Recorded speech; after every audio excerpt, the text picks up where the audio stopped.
নমস্কার, আমি প্রমীলার রান্নাঘরে তোমাদের সবাইকে স্বাগত।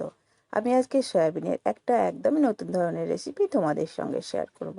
আশা করি রেসিপিটা তোমাদের খুব পছন্দ হবে। পছন্দ হলে অবশ্যই লাইক শেয়ার করো। আমার চ্যানেলে নতুন হয়ে থাকলে চ্যানেলটাকে সাবস্ক্রাইব করে পাশে থেকো, আর পুরো ভিডিওটা দেখার অনুরোধ রইল। স্কিপ করবে না আমি কিভাবে বানাচ্ছি। চলো দেরি না করে শুরু করি আমার আজকের সয়াবিন রেসিপি। প্রথমে দেখো, এখানে আমি এক বাটি মতো সয়াবিন নিয়ে নিয়েছি, আর সয়াবিনের মধ্যে দিয়ে দিলাম গরম জল। 10 মিনিট মতো গরম জলের মধ্যে সয়াবিনটাকে এখন রেখে দেব। সয়াবিনটা ভিজুক, নরম হোক, ততক্ষণে মশলাটা দেখে নাও। এখানে নিয়েছি আমি একটা তেজপাতা, কিছুটা গোটা গরম মশলা, দুটো শুকনো লঙ্কা, দুটো কাঁচা লঙ্কা, আর বাদাম, আর দুটো মিডিয়াম সাইজের কুচনো পেঁয়াজ। এই মশলাগুলোকে এখন ফ্রাই করে নেব। তো গ্যাসের মধ্যে কড়াই বসিয়ে দিয়ে দিলাম সর্ষের তেল 2 চামচ মতো। তেলটা একটু গরম করে নিচ্ছি। এবার কিন্তু আমি একে একে সব মশলাগুলো তেলের মধ্যে দিয়ে বেশ সুন্দর করে ভেজে নেব। খুব কিন্তু পুড়িয়ে ভাজবো না, হালকা একটা কালার আসা অবধি ভেজে নেব। খুব সুন্দর একটা গন্ধ বেরোতে শুরু করবে, তখন বুঝে নিতে হবে যে ভাজা হয়ে গেছে। দেখো, সব মশলাগুলোই দিয়ে নিয়েছি। এবার কিন্তু নাড়াচাড়া করে মিডিয়াম আঁচে কিন্তু আমি সমস্ত মশলা এখন হালকা ফ্রাই করে নিচ্ছি। এভাবেই তোমরা বানাবে, দেখবে এই সয়াবিনটা খেতে অত্যন্ত সুন্দর লাগে। অনেক রকমভাবে বানিয়ে দেখেছো, অবশ্যই এভাবে একবার বানানোর চেষ্টা করবে। যে সয়াবিন পছন্দ করে না সেও কিন্তু এই সয়াবিনটা খেয়ে নেবে, আর শুধু সয়াবিন থাকলে ভাত খাওয়া হয়ে যাবে। তো যাই হোক, দেখো মশলাটা কিন্তু ভাজা হয়ে গেছে। এখন এর থেকে বেশি আর ভাজবো না, হালকা একটা কালার চলে এসেছে সমস্ত মশলার মধ্যে। এবার এটাকে ঠান্ডা করে নেব। ঠান্ডা করে একটা সুন্দর পেস্ট আমি বানিয়ে নেব। এদিকে সয়াবিনটাও কিন্তু ঠান্ডা হয়ে গেছে, আর খুব সুন্দর করে ঠান্ডা জলে 2 থেকে 3 বার ধুয়ে নিয়েছি। এবার জল থেকে খুব ভালো করে টান টান করে আমি চিপে নিচ্ছি একটা পাত্রে। সয়াবিনের মধ্যে জল রাখার চেষ্টা করবে না, সয়াবিনটাকে খুব ভালো করে ধোয়ার চেষ্টা করবে। সয়াবিনের মধ্যে একটা গন্ধ থাকে, সেই গন্ধটা কিন্তু যত ভালো করে ধোবে সেই গন্ধটা আর থাকবে না। তো যাই হোক, সয়াবিনটাও আমি খুব ভালো করে চেপে নিয়েছি। এখন সয়াবিনের মধ্যে মাখিয়ে দিচ্ছি লবণ, হালকা করে লবণ মাখিয়ে দিচ্ছি। এই রান্নাটা একটু মিষ্টি মিষ্টি হবে খেতে, খুব বেশি লবণ বা ঝাল দিলে কিন্তু ভালো লাগবে না। সয়াবিনের মধ্যে লবণ মাখিয়ে নিয়েছি। এদিকে মশলাটাও ঠান্ডা হয়ে গেছে, মিক্সির জারের মধ্যে আমি নিয়ে নিচ্ছি। সমস্ত মশলা মিক্সির জারে নিয়ে নিলাম এখন। এবার এই মশলার মধ্যে আরও একটা উপকরণ মেশানোর আছে। দেব হাফ বাটি মতো টক দই। এই টক দইটা দেওয়ার পরে মিক্সিটা মুখটা বন্ধ করে আমি সুন্দর একটা পেস্ট তৈরি করে নিচ্ছি। আর ওই কড়াই রান্নাটা করে নেব। পুরো রান্নাটা হবে সর্ষের তেল দিয়ে।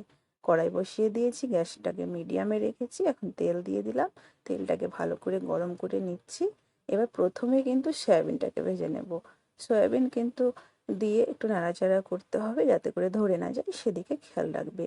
ধরে গেলে বা নিচে পুড়ে গেলে খেতে ভালো লাগবে না।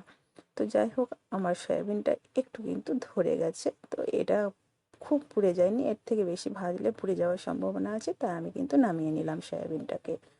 তো তোমরা চেষ্টা করবে সয়াবিন যাতে না পুড়ে। সয়াবিনটা নামিয়ে নিয়েছি, আবারও আমি গ্যাসের মধ্যে দিয়ে দিলাম সর্ষের তেল। তেলটাকে গরম করে নিচ্ছি। গ্যাসের ফ্লেমটাকে এখন মিডিয়ামে রেখেছি। এবার যে মশলাটা আমি একটা মশলা বানিয়ে রেখেছি, আদা রসুন আর জিরে একসঙ্গে পেস্ট করে নিয়েছি, 2 চামচ মতো দিয়ে দিলাম। মশলাটাকে এখন মিডিয়াম আছে কাঁচা গন্ধ মেরে নেব। আর এই রান্নাটায় হলুদ চলে না, তবুও দেখো 1 চুটকি মতো আমি হলুদ দিলাম যাতে করে মশলাটা গায়ে ছিটে না আসে। এখন মশলাটাকে 1 মিনিট ধরে কষিয়ে নেব, কাঁচা গন্ধটা মেরে নেব। তো মশলাটা কিন্তু খুব সুন্দর করে কাঁচা গন্ধ মেরে নিয়েছি। এবার আমি যে ভাজা মশলার পেস্টটা বানিয়ে রেখেছিলাম, সেই ভাজা মশলার পেস্টটা এখন দিয়ে দিলাম এর মধ্যে। মশলাটা দিয়ে আবারও কিছুক্ষণ আমি নাড়াচাড়া করে নেব। যেহেতু বাদাম দেওয়া আছে তাই কড়াইয়ের মধ্যে ধরে যাওয়ার চান্স একটু বেশি থাকে, তাই অনবরত একটু নাড়াচাড়া করে কষে নিতে হবে এই মশলাটাকে। তো খুব সুন্দর করে দেখো মিশিয়ে নিলাম। এখন ঢাকা দিয়ে 1 মিনিট স্লো আঁচে আমি রাখবো। এতে করে খুব সুন্দর কষানো হবে, কাঁচা গন্ধটা চলে যাবে। ঠিক 1 মিনিট পরে ঢাকা খুলে নিলাম, আর দেখো ওপর থেকে কিন্তু তেল বেরিয়ে গেছে। খুব সুন্দরভাবে মশলাটা রেডি হয়ে গেছে। তো মিক্সি ধুয়ে আমি অল্প জল দিয়ে দিচ্ছি, মিক্সির মশলাটাও কিন্তু নষ্ট হবে না। এই জলটা কিন্তু এখন আমি শুকিয়ে নেব। এখন কিন্তু আর ঢাকবো না, দেখো এখন টকবক করে ফুটছে, এর মধ্যে স্বাদ মতো দিয়ে দিচ্ছি লবণ। আগেই বলেছিলাম মিষ্টি মিষ্টি রান্নাটা হবে, তাই লবণটা একটু বুঝিয়ে দিতে হবে। লবণটাকে এখন মিশিয়ে নিলাম। কষানো তো হয়ে গেছে, এখন ভেজে রাখা সয়াবিনটা আমি দিয়ে দিচ্ছি। আর সয়াবিন দিয়ে খুব ভালো করে মশলার সঙ্গে একসঙ্গে মিশিয়ে নিচ্ছি। আর একটু গ্রেভিটাকে শুকনো শুকনো করে নেব। সয়াবিনটা খুব ভালো করে মেশানো হয়ে গেছে। এবার কিন্তু আমি অল্প একটু চিনি দিচ্ছি। এই রান্নাটায় চিনি দিলে খেতে ভালো লাগে। চিনিটা মিশিয়ে নিয়ে ঢাকা দিয়ে স্লো আছে 1 মিনিট মতো রাখবো। ঠিক 1 মিনিট পরে ফিরে আসছি। 1 মিনিট পরে ঢাকাটা খুলে নিলাম, আর একদম রেডি হয়ে গেছে আমার এই রান্নাটা। কষানো কমপ্লিট হয়ে গেছে। এখন গ্রেভির জন্য দিয়ে দেবো জল। এই রান্নাটা কিন্তু ঝোল ঝোল হবে না, আর খুব শুকনো হবে না, একটু মাখো মাখো হবে, সেই আন্দাজে জলটা এখন আমি দিয়ে দিচ্ছি। তো ঠিক এভাবেই তোমরা কষিয়ে নেবে। দেখতেই পাচ্ছ একদম শুকনো শুকনো করে কষিয়ে নিয়েছি। সম্পূর্ণ তেল কিন্তু সেপারেট হয়ে গেছে, আর অল্প তেল মশলাতেই কিন্তু আমি রান্নাটা করলাম, খুব একটা বেশি তেলও দিইনি। তো যাই হোক, এখন দিয়ে দিলাম জল। তো এর থেকে বেশি আর জল দেব না। এবার ঢাকা দিয়ে 1 মিনিট স্লো আছে রান্নাটা করে নেব। ঠিক আবারও 1 মিনিট পরে আমি ঢাকাটা খুলে নিচ্ছি।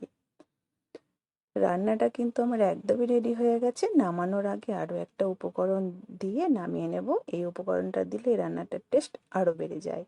থাকলে দেবে, না থাকলে না দেবে। 1 চুটকি কাসুরি মেথি দিয়ে দিলাম। ব্যাস, কাসুরি মেথিটা দিয়ে একটু নাড়িয়ে নিচ্ছি। আর গ্যাসটাকে এখন অফ করে দেব।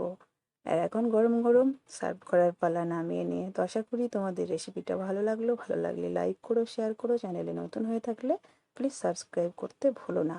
তো এভাবে বানাবে, আশা করি সকলের পছন্দ হবে। আর আমার নিত্য নতুন ভিডিও পেতে পাশে থাকা বেল বাটনটি অবশ্যই ক্লিক করে দেবে। অন্যান্যভাবে সয়াবিন তো খেয়ে দেখেছো, আমি বলবো এইভাবে একবার বানিয়ে দেখো, অন্যরকম স্বাদ। তো যাই হোক, আজকে এ পর্যন্তই। দেখা হবে পরের ভিডিওতে।